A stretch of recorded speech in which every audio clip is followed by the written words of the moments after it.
What would happen if two well-known sci-fi battleships, an Imperial Star Destroyer and a Romulan D'Deridex-class Warbird, were to meet in battle?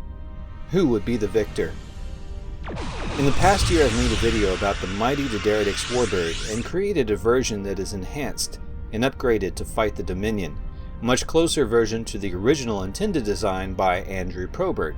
The fans chose to name this ship the Aquila, which is Latin for eagle. So let's set the stage for this encounter. Sometime in the past, the Romulans discovered a way to make a portal to the Star Wars galaxy. This was detailed in the previous video I made about the Romulan Gallant wing class cruiser, which encounters Admiral Thrawn. It makes it back through the portal before Thrawn is able to capture it. Both the Romulans and Thrawn knew that there would be another encounter.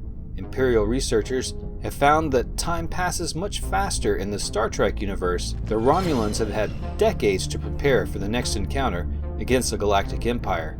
The Aquila is a result of this preparation. Sometime after the events in Return of the Jedi, and in the same period that the Mandalorian is roaming the Outer Rim, Grand Admiral Thrawn is quietly rebuilding his own version of the Empire, but he hopes to gain some Romulan technology if and when they reappear. Imperial astrophysicists have learned that the portals between universes can only be formed in certain areas of interstellar space. Thrawn has deliberately set up shipyards to upgrade the older Victory-class Star Destroyers in these areas as bait. The Victory-class Star Destroyers are fully operational as they undergo the refit. Based on what he has seen, Thrawn believes the Victory-class Star Destroyer is able to handle whatever these Raptor people are able to attack with. Sure enough, one of these bait shipyards goes dark from the Imperial hypernet without even being able to send a distress call. The Romulans have returned. Thrawn would then begin ordering Imperial forces to move into position, especially all available interdictor cruisers, which can pull ships out of hyperspace with artificial gravity wells, and should work similarly against the Romulans' warp drives. Although warp drives are more dynamic, they are ultimately much slower than the Empire's hyperdrives. A survey of the bait shipyard shows utter destruction. A Victory-class Star Destroyer was sheared in half. Thrawn has underestimated the destructive potential of the Romulans. It would take no less than an Imperial Star Destroyer Mark II, like the Chimera, to take the Warbird down. Thrawn has anticipated the possibility of the Romulan escape. As he expects, the Romulans have stripped the scene of several key technologies, including weapons, computers, hyperdrives, and droids. In fact, a particular type of droid, buzz droids. The buzz droids are triggered to activate by the theft, and tear through the interior of the Aquila, disabling certain systems as they go.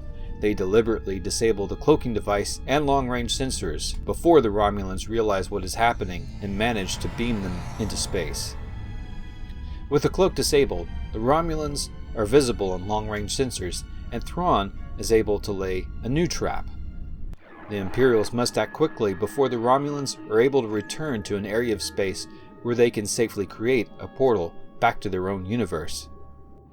There is only time to deploy two ships in the Romulans' path, an interdictor cruiser for pulling them out of warp, and the Chimera, Thrawn's own flagship. Thrawn by now is well aware that at sublight speeds, the Romulans are probably far more maneuverable than a Star Destroyer, and he has also anticipated that Romulan disruptors may have superior range. Calculations are made to position the Chimera right in front of the Aquila when it is pulled out of warp. The trap works.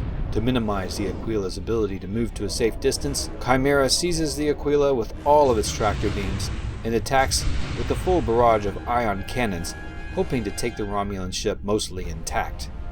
The Romulans waste no time and unleash a full alpha strike on the Chimera, which is able to quickly take the Chimera's shields down to just 50%. The Romulans' weapons are so powerful that the Chimera may be unable to continue the ion barrage shields and tractors at the same time. Knowing this, Thrawn orders a TIE bomber attack to disable the Aquila's engines and maybe give the tractor beams a rest.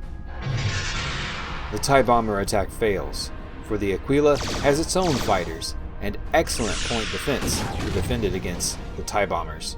Thrawn has no choice but to shut down the tractor beams to reinforce the shields, and the Aquila pulls away from the Chimera while both ships slug it out and settle for exchanging salvos at long range. But the Aquila has the advantage here, which comfortably uses photon torpedoes and disruptors to attack the Chimera from a safe distance. But Thrawn has a trump card. Suddenly, several squadrons of TIE Defenders exit hyperspace behind the Aquila.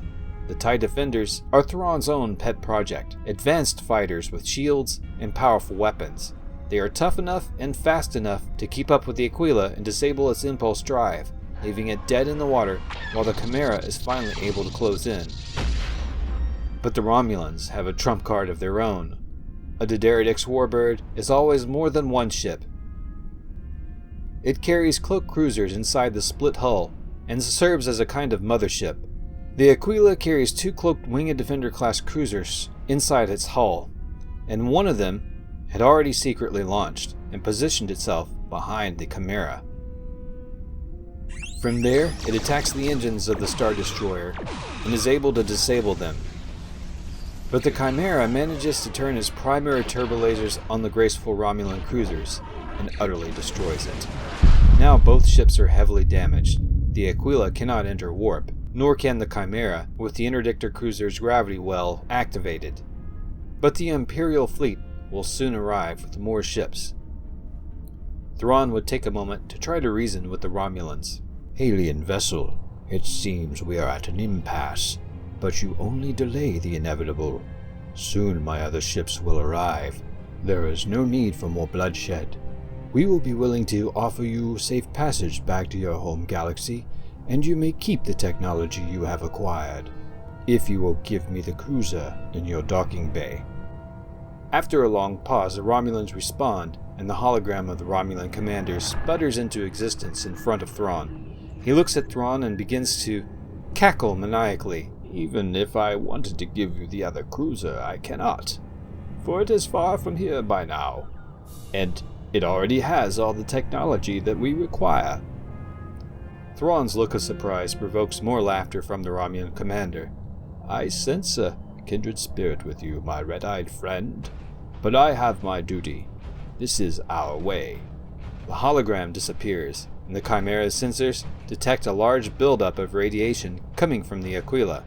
The Aquila is powered by a quantum singularity, and unlike most Romulan ships, it is able to eject and push this small black hole away from itself. Which is exactly what it does. As the singularity moves, it pulls the Aquila along with it. Thrawn orders the interdictor cruiser to deactivate the interdiction field quickly and calculate a jump to hyperspace. The singularity begins to pull both ships into its black maw. The hull of the Aquila buckles and collapses.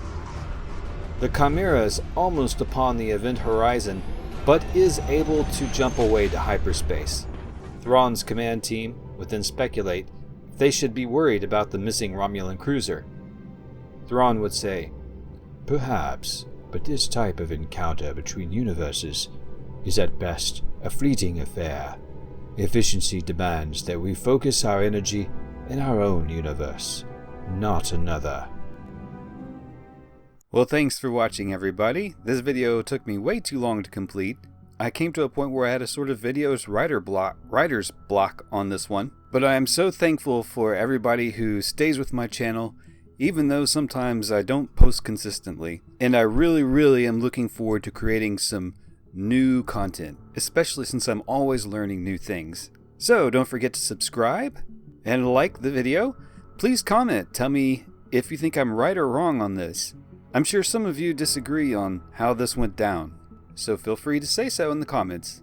Until next time, space friends.